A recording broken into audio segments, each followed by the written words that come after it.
Los 10 mitos de la pensión de alimentos. 1.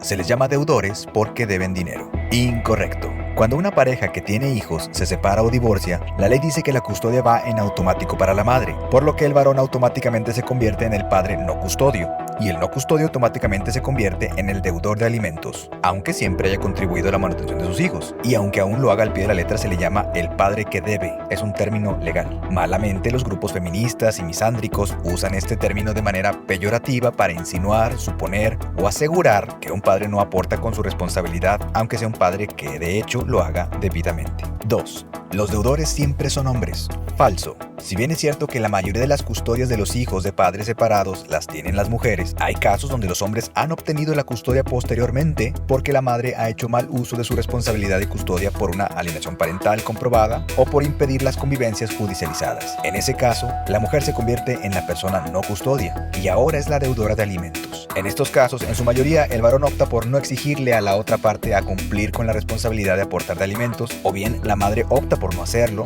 por no estar acostumbrada a ser deudora de alimentos después de haber sido la custodia de sus hijos. Estos casos son muy silenciados porque precisamente el varón no ve que exista la necesidad de que aporte económicamente y prefiere tener una armonía familiar. Estos casos nunca son mencionados por los grupos feministas misándricos, ya que el propósito de estos es siempre denostar al varón y mostrarlo como un eterno y único deudor. 3. Los deudores nunca están aportando nada. Erróneamente se suele creer que el deudor de alimentos no está aportando una pensión alimenticia o que aporta muy poco. Esto siempre porque la parte custodia hace mucho alarde de este dato, queriendo hacer creer que en la mayoría de los casos así ocurre. La realidad, acorde al INEGI, es que siempre que se asigna una custodia se asigna una pensión de alimentos provisional por parte del juzgado. Entonces la conversación es distinta, ya que la problemática no es que si el deudor está aportando o no, sino si aporta lo suficiente acorde a la percepción de quien detenta la custodia del o de los menores. En el caso donde la pareja separada tiene una custodia compartida, los gastos son repartidos por igual y la problemática se reduce.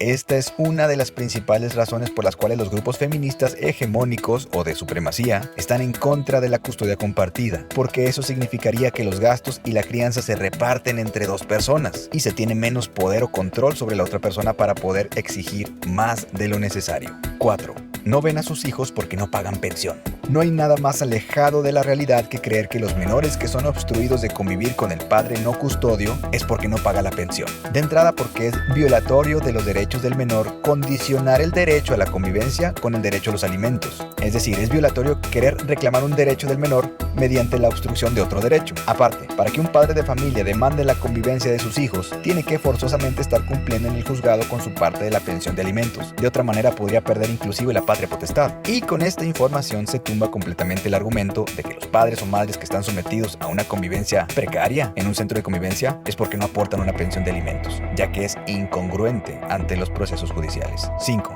Amiga, si no paga pensión, que no vea a sus hijos. Esto es violatorio de los derechos del menor querer obstruir un derecho natural que tiene porque otro derecho fue violado. El padre o madre que decida hacer esto está siendo partícipe de una serie de derechos del menor que ya están siendo afectados. Si el menor está siendo truncado de una parte de sus alimentos y su sustento de vida, el violarle su derecho a la convivencia es aportar a ese mal que se le está haciendo. Si un padre o madre de familia decide malamente no aportar o contribuir con los alimentos, es la autoridad quien tiene que sancionarlo por ello, no la parte custodia por medio de obstruirle la convivencia a sus hijos con el no custodio. Esta actitud es destructiva para la salud emocional del menor y sus vínculos filiales, los cuales no están ligados a una cuestión económica o patrimonial. Incluso las personas recluidas en los penales, sin ser contribuidores económicos, tienen visitas por parte de sus hijos de manera voluntaria, con regularidad, para cuando menos reforzar la salud emocional de los menores ante una situación que ha sido difícil familiarmente.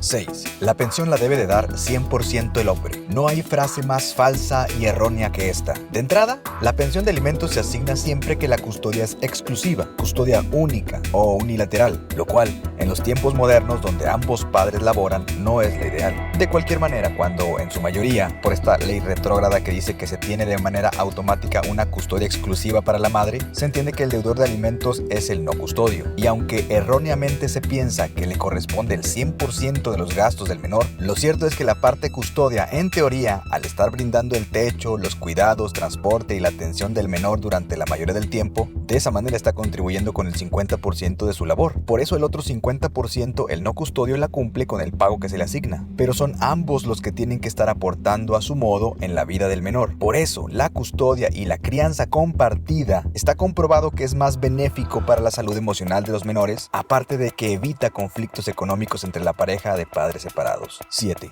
La custodia siempre es de la madre. Desgraciadamente este mito es parcialmente cierto, pero no del todo. Acorde a la fracción sexta del artículo 282 del Código Civil Federal, actualmente después de un divorcio la madre obtiene la custodia exclusiva de manera automática, y aunque esta ley ya se reformó desde febrero del 2022, todavía no aparece en el Diario Oficial de la Federación, por lo que al momento la custodia va para la madre siempre, pero eso no significa que no la pueda perder debido al mal uso de esta. Por ejemplo, una obstrucción comprobada reiteradamente o los intentos por alienar parentalmente a sus hijos, es decir, hablarles mal del papá o quererlos hacer pensar que el padre es malo y negativo para ellos, pueden ser causas importantes, entre otras cosas, para que la custodia se pase al otro progenitor. La responsabilidad de una custodia exclusiva es muy grande y delicada. Es por eso que siempre fomentamos y propiciamos la custodia compartida como el método ideal para una crianza sana para los menores, que no son cosas ni propiedad de nadie. Son seres humanos que dependen emocionalmente de ambos padres por igual, aunque el feminismo hegemónico o de supremacía nos quieran convencer de lo contrario.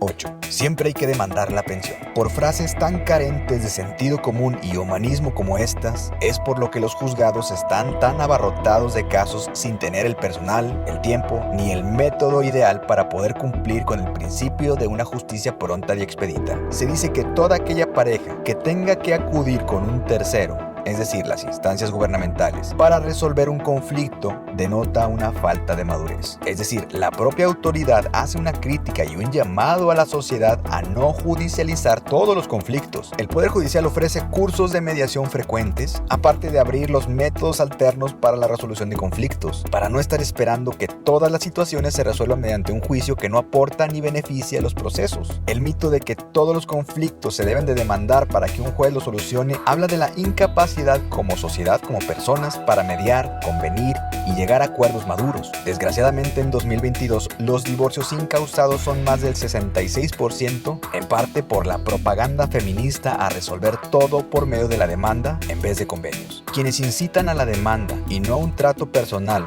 esperan ver el mundo arder y probablemente desconocen que los convenios ratificados tienen el mismo valor judicial y ahorran tiempo y dinero a quienes acceden a esto.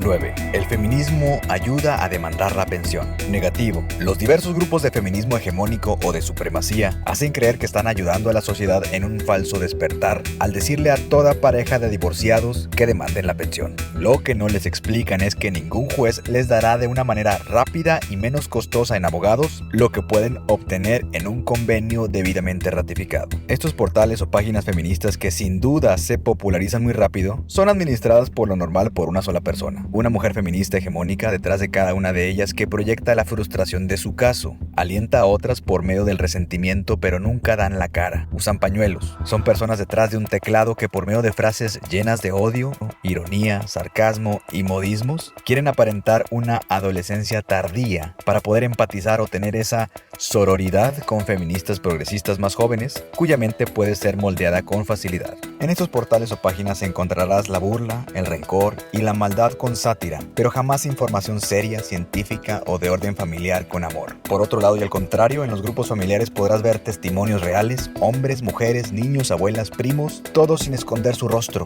gente real luchando por los derechos de la infancia, no de un solo género que busca la impunidad y la ofensa.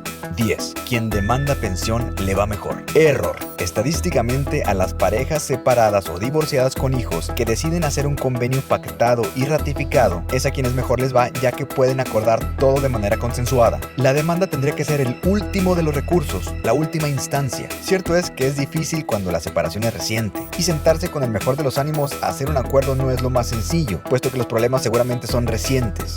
Acude a grupos de ayuda como No Más Hijos Rehenes, donde contamos con experiencia en la mediación de conflictos. Repudia a todos los abogados leguleyos que incitan a acrecentar la guerra entre hombres y mujeres. Cuídate de las páginas de los portales de feminismo hegemónico o de supremacía que buscan una guerra eterna entre sexos y que promueven la demanda de una pensión como el único método infalible para salir adelante en la vida. Siempre busca a abogados mediadores o de preferencia con cédula profesional en mediación que tengan estudios o certificaciones en métodos alternos para la resolución de conflictos, que conozcan de derechos humanos. Seamos más los que busquemos la cultura de la paz y la legalidad, todo siempre y por el beneficio de nuestros hijos.